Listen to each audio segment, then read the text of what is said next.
Thank you, Sridhar. See, now, what makes this fun is I had to hear him say all these fancy things about me, which is hilarious. Having Sridhar at our team in the White House was very, very exciting. He helped land a number of our initiatives to open up and improve the nation's manufacturing capacity. So I want to say thank you to Sridhar, and if you all could say, fellow Go Blue, Sridhar, well done. Thank you. I am personally excited about being with all of you today, in part because the Chopra family holds the state of Michigan in high regard. The eldest Chopra member of the family, my dad's elder brother, was the first to come to the United States, and he settled in Detroit, where he practiced as a neurosurgeon. And his son, my cousin, attended Michigan, as did his daughter. So we have roots in the family here, and I'm so excited. My personal guru and mentor is the late C.K. Prahalad, who had been a professor here at the University of Michigan in the business school, who had really inspired a global movement of entrepreneurs focused on helping those who live on less than $1 a day. His seminal work, The Fortune at the Bottom of the Pyramid, still inspires entrepreneurs, and I hope if you have the time and the energy to look up the work that he's done to draw your own inspiration about how you can have an impact, not just in the United States, but around the world. How many of you are thinking about or already planning to be an entrepreneur, either when you graduate or before your piece? Give me a show of hands. How many entrepreneurs? Okay. How many of you intend to be entrepreneurs in what I would consider to be social good sectors? Healthcare, education, energy, the environment. Yeah, good number. And final question, how many of you are confident that you will be able to play a role in solving some of these intractable problems during the course of your startup? Are we positive and bullish on the ability to make a difference in the country? A smaller number of hands are up. Okay. If I did one thing, and just one thing alone in today's conversation, it is to instill in your sense of purpose that this is your decade, and that your decade as an entrepreneur in the areas where the country needs your brain power the most will probably be the single biggest factor that will drive success in how we solve these challenges.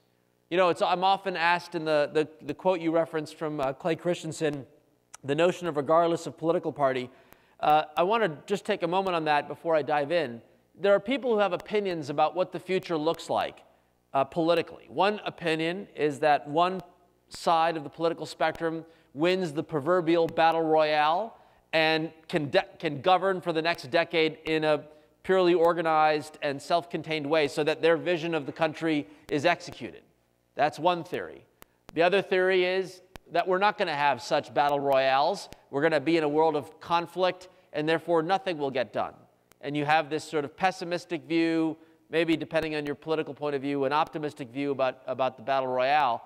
What we're going to describe today is something that's quite different. It's actually a middle path, a more entrepreneurial and innovative path, that regardless of the left and the right having a disagreement about how we move the big policies in our country, both sides have fully agreed that we need to tap into the entrepreneurial spirit of the country to make a difference. And that mechanism of tapping into entrepreneurs is at the heart of what I think the problem-solving approach will be, and it's what I covered in my book. So what I want to do is make that leap by drawing on some history. I was a graduate student at Harvard around the time the Time magazine article was written heralding the Committee to Save the World. The notion was that the economists were policy entrepreneurs. You wanted to make a difference in lifting people up out of poverty, you would look to the economists to come up with a clever idea like the Earned Income Tax Credit. You want to find a way to move the country towards a cleaner energy future, you'd have an economist design a price on carbon that could find its way through, which hasn't happened yet, but at least they're debating it, on finding ways to get the externalities of the cost of carbon incorporated into the market. I am here to suggest to you that the second cover, the Time magazine story that was written after the debacle of healthcare.gov, and more importantly, its rescue, that the folks that you see on that cover, my successor, Todd Park, and a whole host of folks that he recruited to fix the site, did a lot more than just fix the site.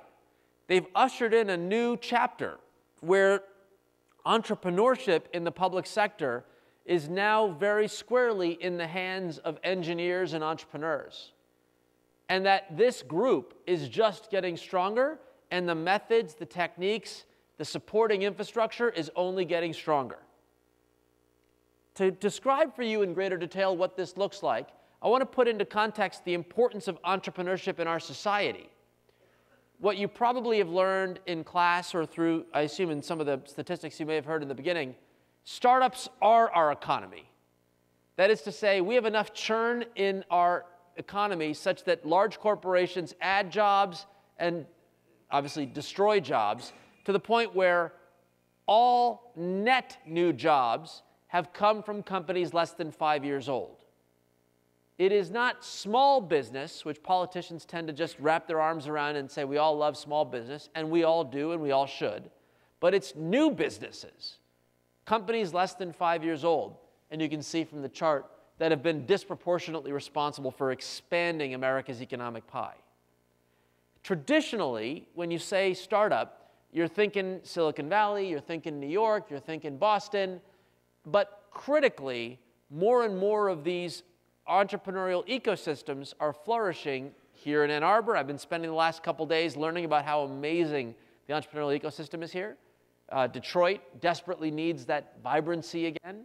And what Steve Case, my good friend, is now coining the rise of the rest, the notion that we're going to start to see many, many more entrepreneurial ecosystems organized around the idea that this is the key to strengthen economic prosperity and, in my humble opinion, solving the big problems of our day. What anchors this approach? In the first term, President Obama, in the midst of the economic crisis, thought to deliver a message that is, after we've accomplished the recovery, what economic foundation will we leave the next generation? What's our long-term economic strategy? He delivered a presentation called The Strategy for American Innovation. By the way, you probably were all in high school at the time. Raise your hand. Any of you heard about the White House Strategy for American Innovation? I'm going to note for the record, not a single hand is up. whitehouse.gov/innovation. And if you want a reference point, Paul Otellini at Intel said it was one of the most impressive documents he'd seen come out of Washington. Because it's not, you're not going to see left or right partisan, material. It's really a new foundation for how the economy might operate. And it basically has three principles. At the core of this strategy is the idea that the country will be best served if it invests in infrastructure. Traditional infrastructure had been roadways, railways, and runways. But 21st century infrastructure is increasingly digital: broadband, smart grid, healthcare IT systems, learning technologies. These new aspects of our infrastructure, in combination with rules of the road that protect privacy and ensure security of the data, will together fuel at the top of this pyramid the notion of an open approach to problem solving. As more and more of our society becomes digital, and we've developed the rules of the road for privacy and security, the more we open up that digital infrastructure, the more likely entrepreneurs and innovators can incorporate open data with their clever internal proprietary approaches to find ways to fix health, energy, and education. Where have I seen this logic come to play? Well, as you can tell from my surname Chopra, my family does come from India. So while it was cool that I got to ride on Air Force One, and it was cool that I got to go to the senior staff meeting every morning in the West Wing, what made my mom and dad giddy was the fact that I had the chance to travel with President Obama to India. And I thought to share a simple story about what this approach to modernizing economies looks like by a simple story that took place literally in 90 days. 90 days prior to the president's trip, I kind of prepped a trip. And my counterpart in India, Sam Petroda, hosted me and thought he would run a bit of an experiment. He picked one of the poorest villages in the outskirts of New Delhi, basically a couple hours away, and said, what I'm going to do is, this is a village that has no indoor plumbing, no paved roads, no traditional models of infrastructure that the Western societies would look at and say is anything close to modern. But he said, I'm going to bring fiber broadband, basically faster broadband than we even have for most markets in the US, to this village center. And I'm going to put a 4G WiMAX tower on its roof so that everyone in the village could have access to high-speed broadband. And the test was, in 90 days, first of all, these folks didn't even ask for it. It just happened that they happened to be geographically desirable on the map that we could get to in that 90-day period. So what happens to these folks' lives when they're just injected with digital infrastructure? So we took a leap, and we said, OK, here's President Obama. He's going to have a video conference with those villagers. He very much wanted to visit a village, but security reasons wise, he couldn't do it. So he communicated via high-definition video conference to the villagers, and he heard 3 stories. First, a farmer shared a pretty depressing story. He said a year ago, he had tried to borrow money for his crops to buy the seeds. He went to the bank. The bank said, you have to have a certified title on your land, a land record. To get this document, he had to go to a government office in the city center many hours away. He had gone to the city center and was turned away. In other words, he couldn't get his certified land record. Now, for those of you who don't know Indian politics, the hidden message was he didn't pay the bribe to get the transaction done. He said now that the new system, and by the way, as a result, he had to go to a money lender at usurious interest rates to borrow the money to pay for those seeds so that he could grow the crops. This year, he went to the village center, like 10 steps from his thatched roof home, and literally accessed a certified copy of his land record, got the loan, and traded and commerced in a manner that you and I might take for granted.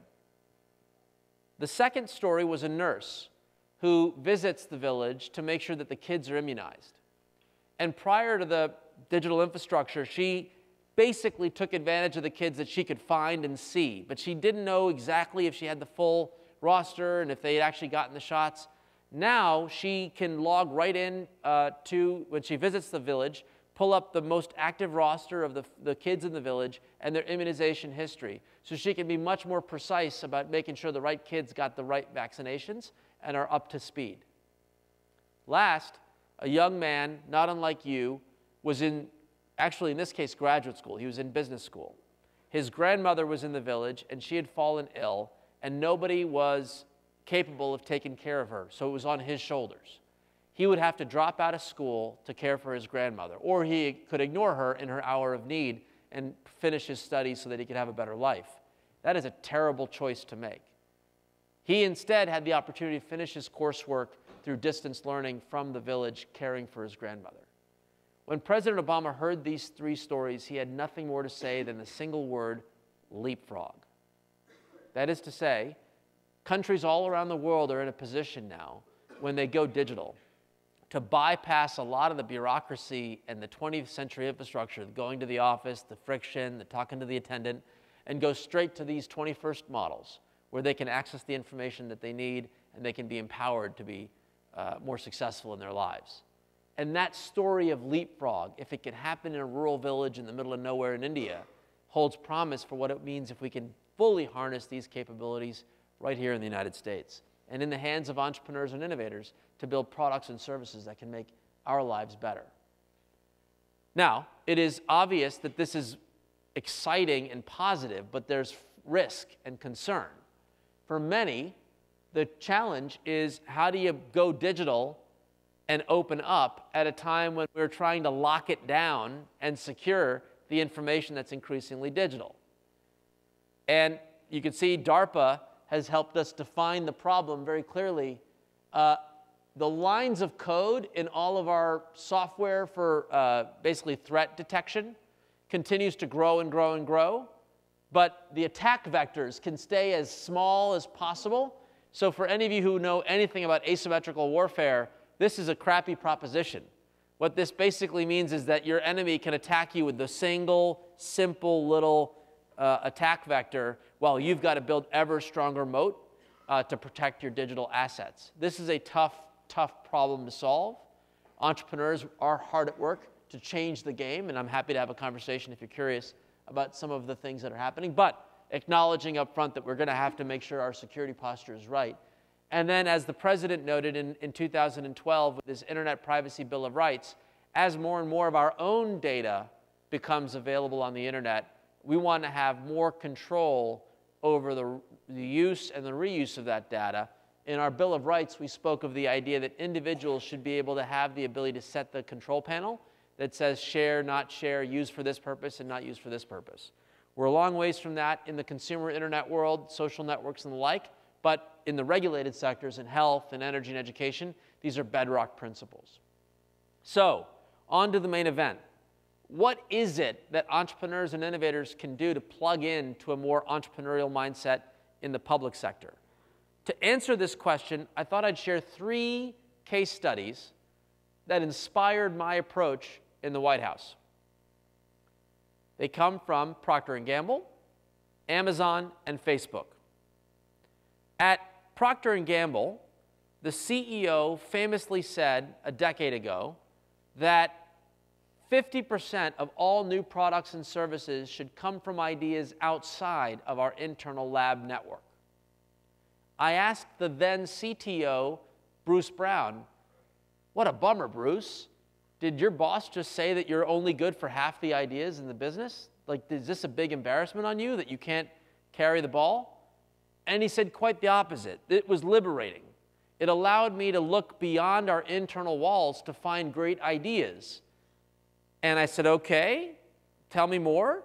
He said, "Great ideas like the Department of Energy." I said, "You're telling me you found great ideas in the government that you thought could make Procter & Gamble more effective?" He said, "Yes." I was so impressed by his story, and Sridhar helped me find out about this story, that I said, "You've got to tell that story to President Obama." So I'm about to relate to you the story that Bruce shared with the president, courtesy of Sridhar. You see, it turns out that making diapers is hard. And the reason it's hard is because they've got to place this water-absorbing material in just the right location in the base of the diaper in order to maximize the absorption of the urine at 1,000 diapers a minute. Managing the allocation of this important sensitive material, urine-absorbing water pellets, is critical to the production chain of the diaper. It turns out that someone else cares about managing really valuable and sensitive material and its deposit on a manufactured product. And that answer is nuclear warheads. You don't want nuclear particle dust sitting around the factory floor. You want to be hyper-precise. So the good people at the Department of Energy built very sophisticated models and simulations that allowed them to optimize the deposit of where basically nuclear material can plug into the manufacturing process. Bruce was able to pull that idea out of the Energy Department and apply it in diaper production, generating $1 billion of cash flow benefit. Probably saved hundreds of jobs that would have been shipped overseas, kept that production in the United States. Culture change, a belief that ideas outside of our shop can have impact inside our shop. Second, Jeff Bezos and his commitment to frontline workers. The idea that at Amazon, if a customer service rep believes there's a defective item for sale on the catalog, at Amazon, those frontline customer service reps can literally pull the proverbial andon cord and remove that item from the online catalog. Disappears.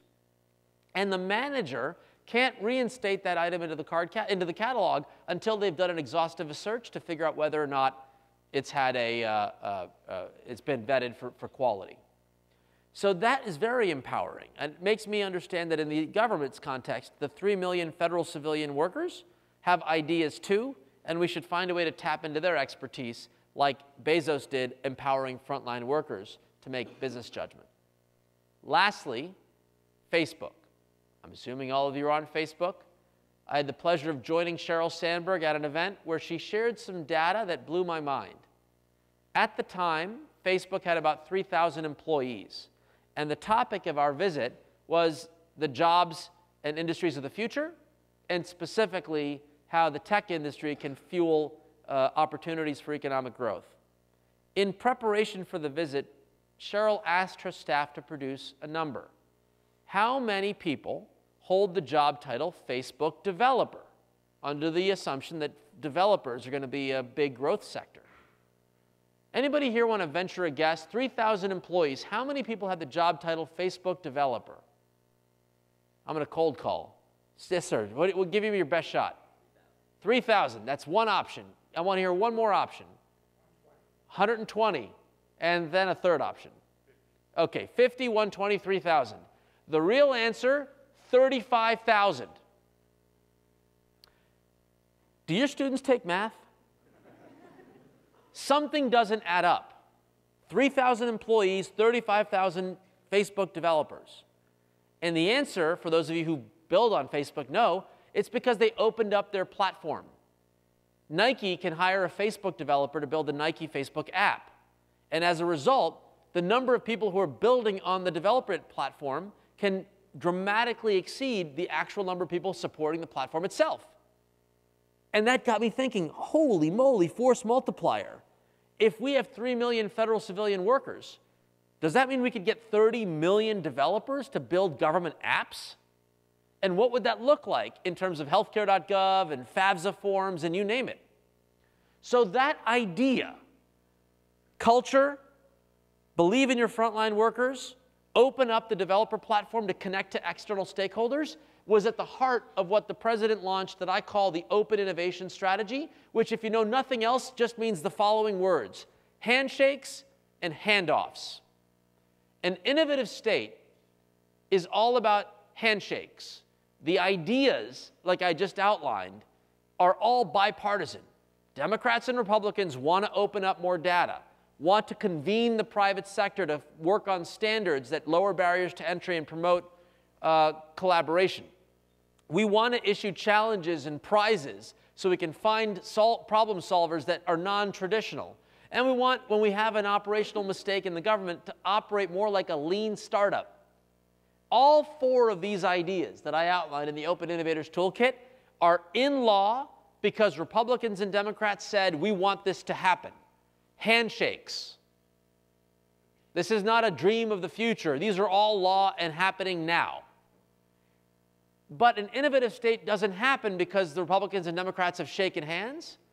It requires a handoff to you, entrepreneurs and innovators, who can take this newly open resource and incorporate it with new ideas, clever private resources to combine a last-mile service that would help people make smarter health decisions or energy decisions or education decisions. A word on each, and then we'll have a bit of a Q&A. Open data. I am a Virginian. In Mr. Jefferson, we trust.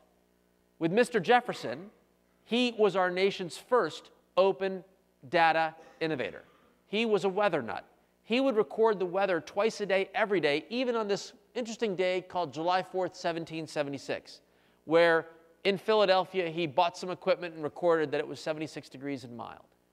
What Mr. Jefferson used to do was share that data with his fellow weather enthusiasts.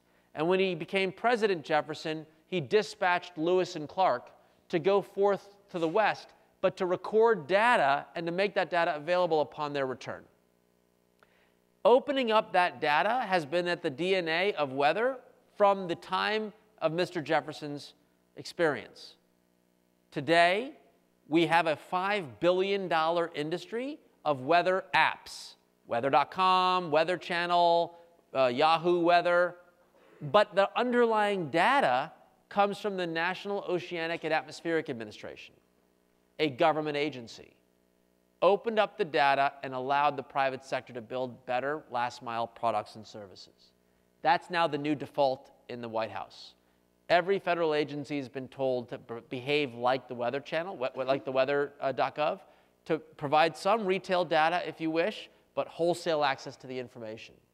McKinsey has estimated that the opening up of data will create over $3 to $5 trillion of economic value, and that information is both consumer surplus and economic growth, revenues to companies like the Climate Corporation, who about 30 or 40 people pulled all the weather data, census data, farming data, and built a whole new generation of crop insurance products, basically insurance products against climate change, and was so successful, this group of 40 people, open data entrepreneurs, sold Climate Corporation to Monsanto for nearly $1 billion. Second, I'm a Democrat, but I'm honoring Mr. Hoover, who I never in a million years would have thought I'd be honoring, but it turns out he had a pretty clever idea when he was Secretary of Commerce before he was president. And that idea was that the convening power of government can be more powerful than a subsidy or a regulation. When the airline industry fell into the tank after World War I, we weren't making aircraft very well. Rather than bail the industry out, Secretary Hoover asked the industry, what are some of the common technical problems? Sridhar. It turns out they were engine cowlings and airfoils. So the government chose to fund the predecessor to NASA to work with the private sector on R&D and testing labs to build better engine cowlings and airfoils. And the most productive aircraft of their era, the Boeing 247 and the DC-3, both worldwide competitors, successful, and shared common intellectual property coming out of the NACA program. We're starting to see that spirit of collaboration in health, energy, and education data. Challenges and prizes. Even Sir Isaac Newton, the godfather of physics that he was, could not solve the problem of how to determine longitude at sea.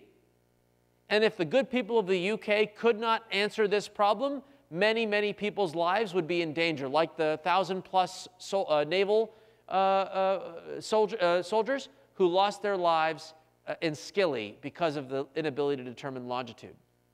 Frustrated, but their own genius couldn't figure this thing out, the British government issued a $3 million prize in today's dollars, asking anyone who could help solve the problem of determining longitude at sea. Who wins?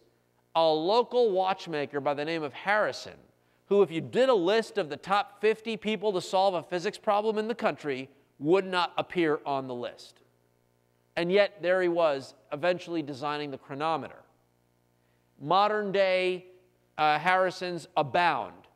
When DARPA wanted to redesign its manufacturing processes, starting with the time to design a new combat support vehicle, they decided to test the crowd.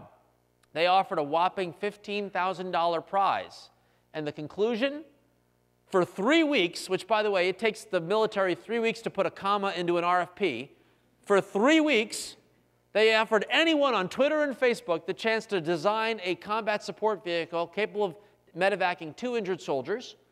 The good people at DARPA found Victor Garcia, who used to be, by the way, a waiter at Sizzler, who was an entry-level contract worker at a trucking company called Peterbilt, whose bosses didn't know his name, and certainly the company didn't think he was all whatever, ends up beating 15,000 other contestants to win the prize money. He did it because he needed money for his wife to have a healthy pregnancy. She was pregnant and as a contract worker had no health insurance, so he was motivated. And my favorite day at the White House, among those days, and Sridhar attests to this, was picking up the phone, calling DARPA, asking Victor and the team to bring the ultimate vehicle that was produced to Pittsburgh, Pennsylvania. Why? Because President Obama wanted to personally greet and thank the team. Victor's wife had just given birth, I think, the week before this particular episode. The point is, we have Victor and Victoria Garcias in every single corner of the country, ready to be tapped to solve problems. Finally, lean startups.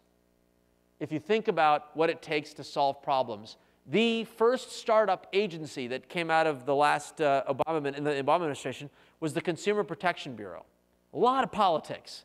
Democrats and Republicans couldn't agree. Do we want to have a bureau? Do we have a bureau? What do we do? And in the mix was something so simple. A lot of reasons why people made bad decisions in mortgages is they didn't have good information. The mortgage disclosure forms weren't working. Simple idea, can we design a simpler, easier to understand mortgage form that is available to every buyer of a house? Well, while Washington couldn't get their act together on appointing a director, which would make that rule law, the American people said, we're not going to wait for Washington to get their act together. The Consumer Bureau opened up a digital process where thousands of Americans, ultimately nearly 15,000, participated in the design of the single mortgage disclosure form. President Obama here is holding up the form that the American people drafted before it even went in through a single regulatory process because they didn't have the person approved yet. We, together, in a lean startup fashion, built the nation's mortgage disclosure form. Final point, now we're going to get to Q&A. This idea is about tapping entrepreneurial spirit for problem solving.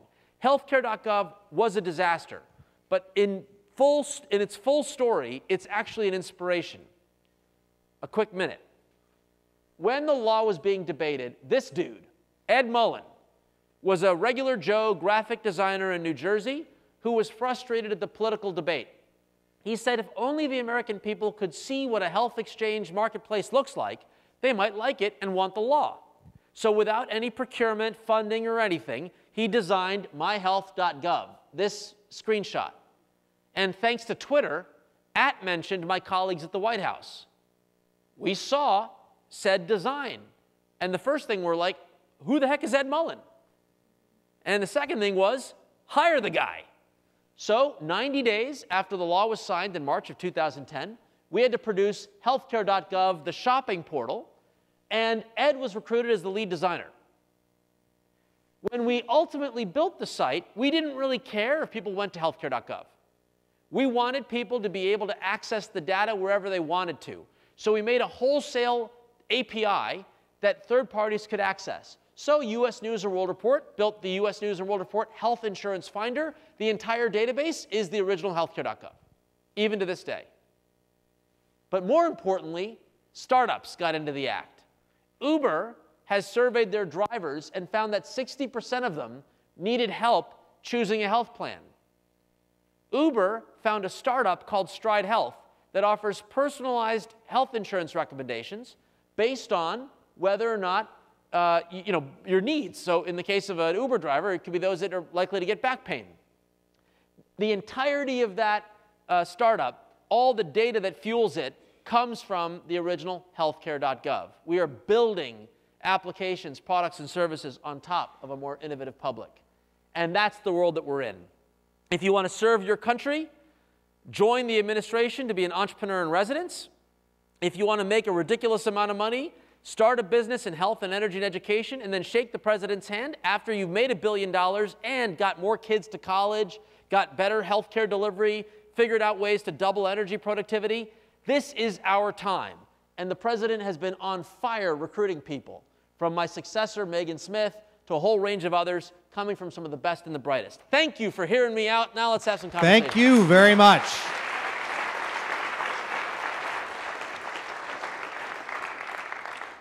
Many of you who were on time for class today were fortunate enough to get a copy of Aneesh's book. So we are going to do audience Q&A now, but we're going to try and wrap class a few minutes early so that Aneesh has time to sign books for those of you who are getting your book signed.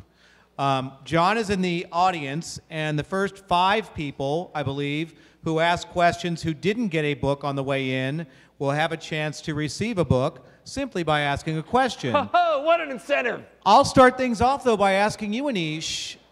Many have referred to you as the Indian George Clooney. Did the president give you that nickname? No.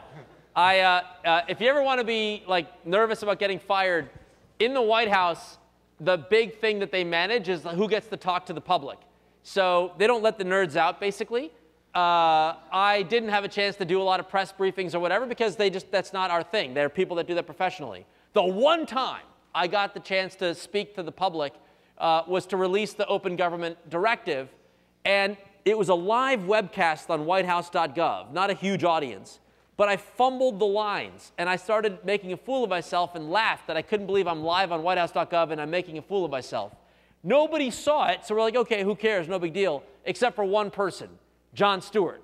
So The Daily Show made fun of me, but to his credit, he gave me the John Clooney line. I thought I was going to get fired. I walked into the senior staff meeting the next day. Rahm Emanuel, the chief of staff, says, Indian George Clooney. And I was like, oh, thank God. All right, and I've got one more for you. All the White House stuff is cool, but in your acknowledgments, you give a shout out to John Bon Jovi. What's that about? So John Bon Jovi was an advisor to the president for social impact. And this is one of the funny things in life. He was at a meeting where the president was giving a call to action to get minority kids access to jobs in the summer, a summer jobs initiative. So the president was going to give a speech. Bon Jovi's in the audience, and I follow the president. That's weird. So I'm there to talk about a technical thing around how to get the data out there. And so the president leaves, and Bon Jovi decides to sit and listen to my talk. So I give this talk about open data, and he pulls me aside and he says, my wife and I have a homeless shelter. Not a homeless shelter, a soup kitchen, basically a place to eat. And it is frustrating. We can't figure out where the available homeless shelter beds are. So when people come in and they eat, we don't know where to put them when they're done. And so he asked this question, can we do anything about this? I said, I don't know the subject matter, but let's give it a shot. Let's find a way to open up the data. It turns out that the Department of Housing and Urban Development keeps track 2 or 3 times a day open bed inventory. Not for the public to see the inventory, but for compliance, to make sure that you actually are a working homeless shelter. So we said, why don't you just point the data out to the public? And then we invited app developers to say, could you help veterans find shelters? And could you help people like John and his staff use a mobile app to connect them to the nearest available shelter? Well, within 90 days, it worked.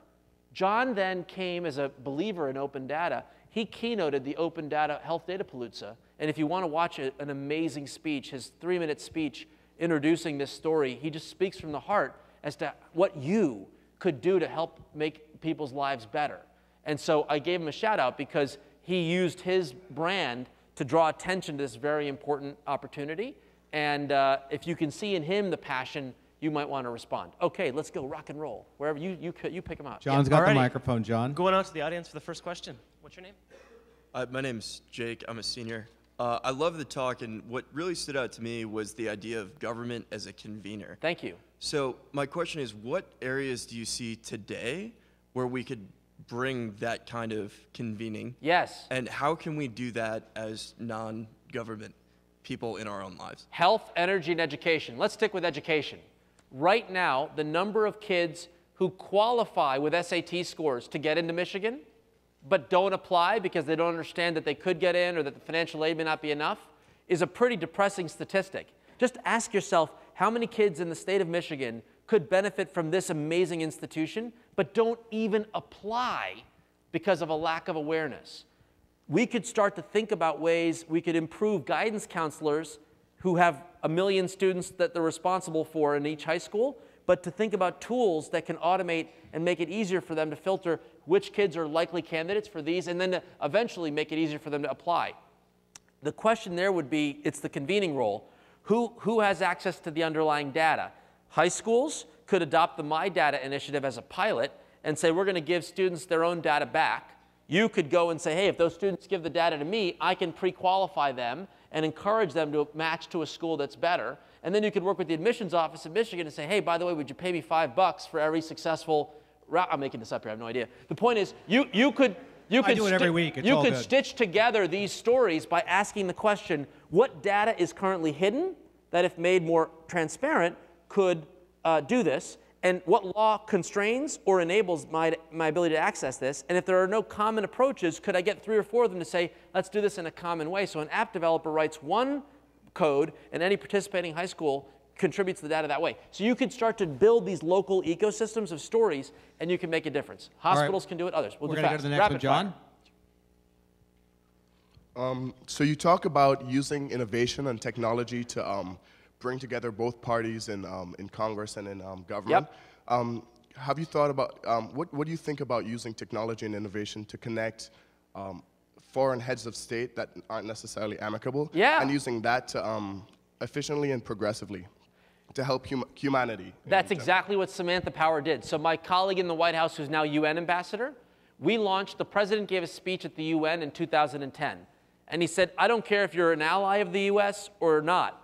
We should all agree that we should open up our respective data. It's called the International Open Government Partnership. And if you Google International Open Government Partnership, 60+ countries, many of whom are not our friends, have voluntarily pledged to build an open government plan, and they've made collectively 2,000 commitments to open up data to their respective people in Eastern Europe and Latin America and Africa. So, and I read about it in the book. So that movement is underway, and Omidyar Foundation and other social entrepreneurs are feeding the beast to move more countries into this direction. All right, up in the cheap sheets, John. Alrighty. Hi, when you were growing up, did you have any specific mentors that you think influenced you to lead you to where you are now? Yeah, so Sam Petroda went to college with my father. He became India's chief technology officer. He was an entrepreneur here in the US who sold companies to Rockwell and is a telecommunications engineer. He taught me to ask a different question. So what you learn is the politics get ugly when the cost of something is high and you want it to be made available. So in the case of India, like 3 million people had phones in a nation at that time of 600 million people. So for the government to give everybody a phone would have cost them $1 gajillion. So they couldn't do that. So either only the rich get it or the urban get it, but not everybody else. Sam taught me to think like an engineer. He said, this is an engineering problem. Let's redesign the telecommunications infrastructure. So he designed to get 300 engineers, $25 million budget. They re-engineered all of the routing and switches. He could then deliver at virtually low to no cost telecommunications service to every village in India, and he did it within a decade. So the point is, think like an engineer, like a MacGyver, and that Sam taught me how to think like a MacGyver. John, you've been running up and down. Why don't you ask one of your questions? Sure. Do you believe that there's any drawbacks to open data? Clearly, progress can ensue from shedding light on problems, but in the meantime, does it do a disservice to systems that are not yet up to par? And does it have the potential to create an innovation gap? So, great question. Number one, we have to be mindful of privacy and security. So even at the White House, we put a layer that said before a data set is published, we do a thorough review, not only for its immediate impact on privacy and security, but the mosaic effect. If this plus other data sets could reveal your identity or a national security challenge, we hold it back. So that is a constraint. Second, yes, of course it's going to show how ugly the data is. Most databases have a single-use purpose. And everything I'm describing for you, for the entrepreneurs in this room, you're all about the reuse of data. So a database that's meant for this, X, whatever X is, we want to reuse the data for Y. And of course it's going to be ugly, hairy, incomplete. The software developers didn't really describe what that field was meant to be, and it's not really been working all that well. But we shine light. This is Justice Brandeis. Sunlight is the best disinfectant. You see the dirty data, and then you expose it. One personal anecdote, we released the White House visitor logs, so everybody could look up who visited me at the White House or Sridhar at the White House. In that data, it's sort of messy data as well. Reporters have been writing stories about, oh, so-and-so went to visit the White House, how shady it was. And then you have to dig into it and figure out why and in what context. So you do have some bad news stories that are not based on fact. One more, John. All right, last question. So I consider myself like a social entrepreneur, and I want to go into that space. And I was telling someone the other day that I want to go to the Kennedy School of Government, which you mentioned you did. Yeah, and Michigan's good too. Easy now. So and that person to me, they was like, well, what role does school have in like helping people, right?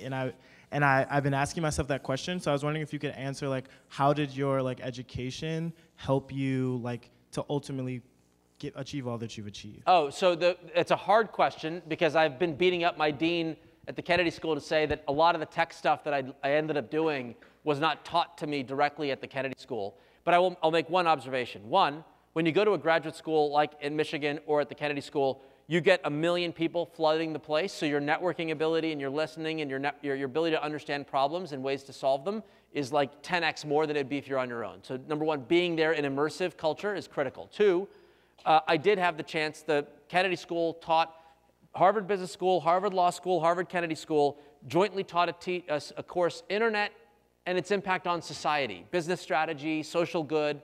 And it was the first time all 3 colleges came together to teach the course. And I was the course assistant. Best thing that has ever happened to me intellectually. And then last point, I would say, learning how to solve problems is itself a discipline.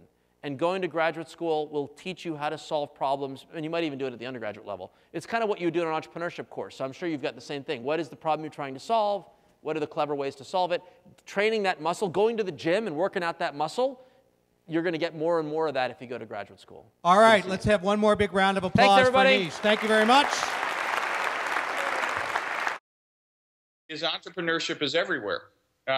You know, every university, every school, every laptop has access to more information